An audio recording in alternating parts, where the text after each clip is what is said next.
Have you ever felt trapped in a relationship with someone who constantly craves attention, dismisses your feelings, or manipulates you for their gain?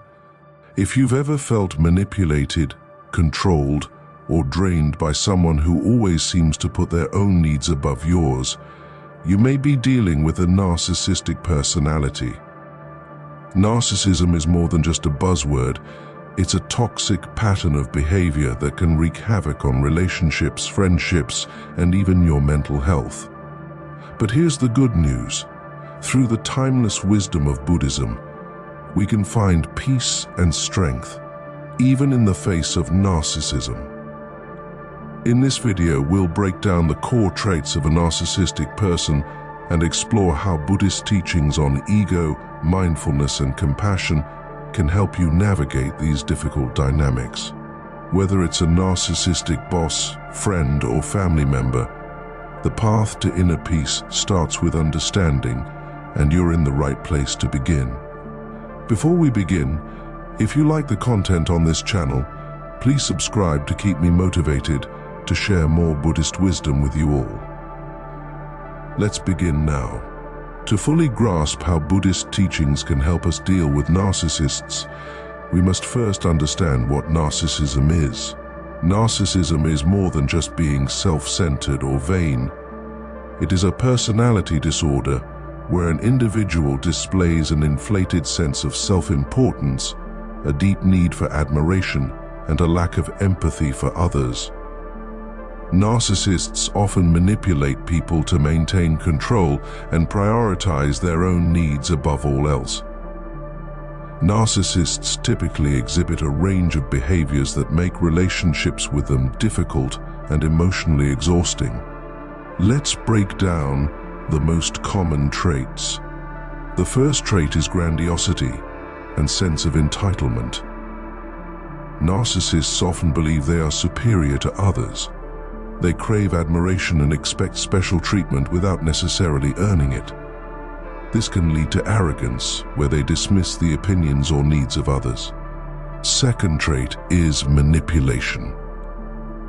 One of the most challenging aspects of dealing with a narcissist is their ability to manipulate others for personal gain. They can be charming when they need something, but will resort to gaslighting, guilt-tripping, or even lying to maintain control over others. Third trait is the lack of empathy. This trait is perhaps the most defining characteristic of narcissism. Narcissists are often unable or unwilling to empathize with the feelings or needs of others. They tend to view relationships as transactions, focusing solely on how others can serve their own needs. Fourth characteristic is the need for constant admiration. Narcissists thrive on attention. They have an insatiable need to be admired and validated by others. When they don't receive this, they may react with anger or aggression, what's often referred to as narcissistic rage. Fifth and most toxic trait is the exploitation of relationships. They view relationships as means to an end, whether it's status, control, or fulfilling personal desires. Once someone is no longer useful, they may discard them without concern. In Buddhism, these traits are seen as extreme forms of delusion and ego attachment. The Buddha taught that such delusions arise from ignorance about the true nature of self, causing suffering not only to the narcissist but also to those around them. Understanding these traits allows us to see the suffering behind the facade of narcissism. Now, let's see why this happens and how can we prevent ourselves from narcissistic people. From a Buddhist perspective, narcissism stems from a fundamental misunderstanding of the self, which the Buddha called ahankara, the false ego. Buddhism teaches that the self is not permanent or independent. However, narcissists are deeply attached to their ego, which leads them to behave as though they are separate from others and somehow superior. The Buddha's teaching of anta, the doctrine of non-self, explains that there is no fixed, unchanging self. We are all interconnected, and our sense of identity is shaped by ever-changing conditions and relationships. Narcissists, by contrast, cling tightly to a rigid sense of self-importance. This attachment is rooted in their ignorance or avidya, and it causes immense suffering for both the narcissist and those they interact with. When we recognize narcissism as a manifestation of delusion, we can begin to respond with greater understanding. The narcissist's behavior, driven by their attachment to the ego, blinds them to the harm they cause themselves and others. This understanding helps us move beyond anger and resentment to a place of compassion, though, as we will see, compassion must be balanced with wisdom. In Buddhism, one of the core teachings is karuna, or compassion. Compassion means recognizing the suffering of others and wishing to alleviate it. This applies even to difficult individuals like narcissists.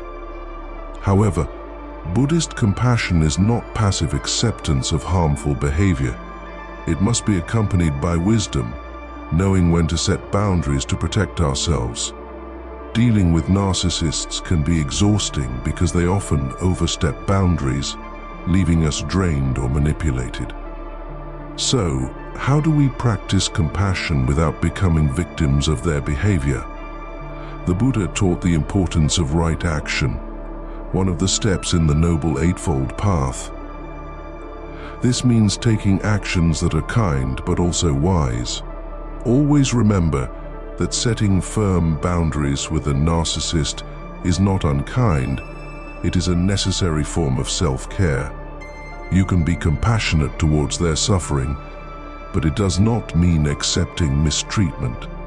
For example, if a narcissist tries to manipulate you, you can calmly state your boundaries by saying, "I understand you feel strongly, but I need to step back from this situation."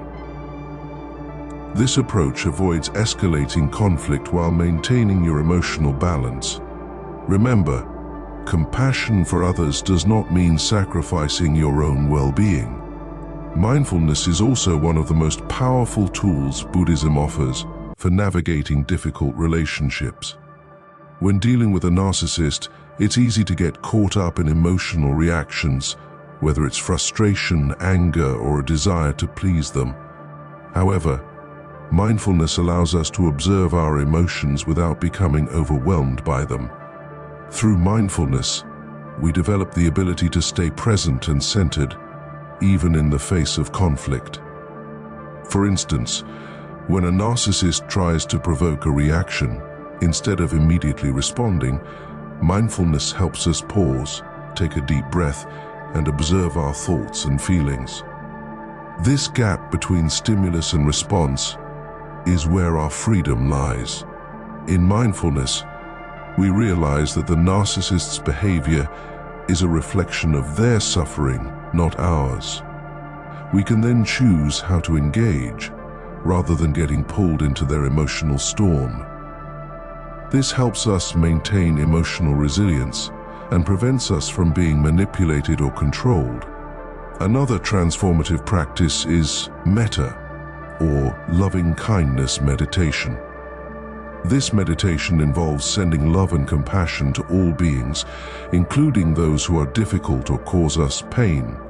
When dealing with narcissists, it's easy to fall into resentment or anger, but Metta helps us transform these emotions into compassion.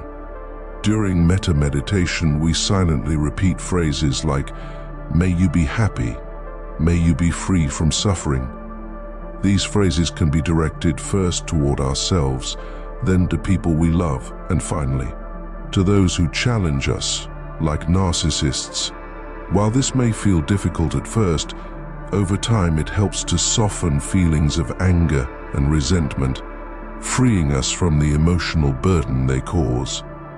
Practicing loving kindness doesn't mean we accept harmful behavior. It means we acknowledge the shared humanity in even the most difficult people, recognizing that they too are struggling with suffering. This practice allows us to release the emotional hold they may have on us and restore our inner peace. As we've seen, Narcissistic behaviour, whether it's grandiosity, lack of empathy, manipulation, or the constant need for validation, can be incredibly challenging to navigate. But remember, while their behavior might seem overwhelming, understanding it through the lens of Buddhist teachings offers us a way to rise above. To deal with narcissistic individuals, we need more than just practical strategies. We need a deeper understanding of human nature and suffering. Buddhist teachings on ego, compassion, mindfulness, and loving kindness offer profound wisdom for handling these challenging relationships. By practicing compassionate detachment, setting healthy boundaries, and maintaining mindfulness, we can protect our own peace without losing compassion for those who cause us harm.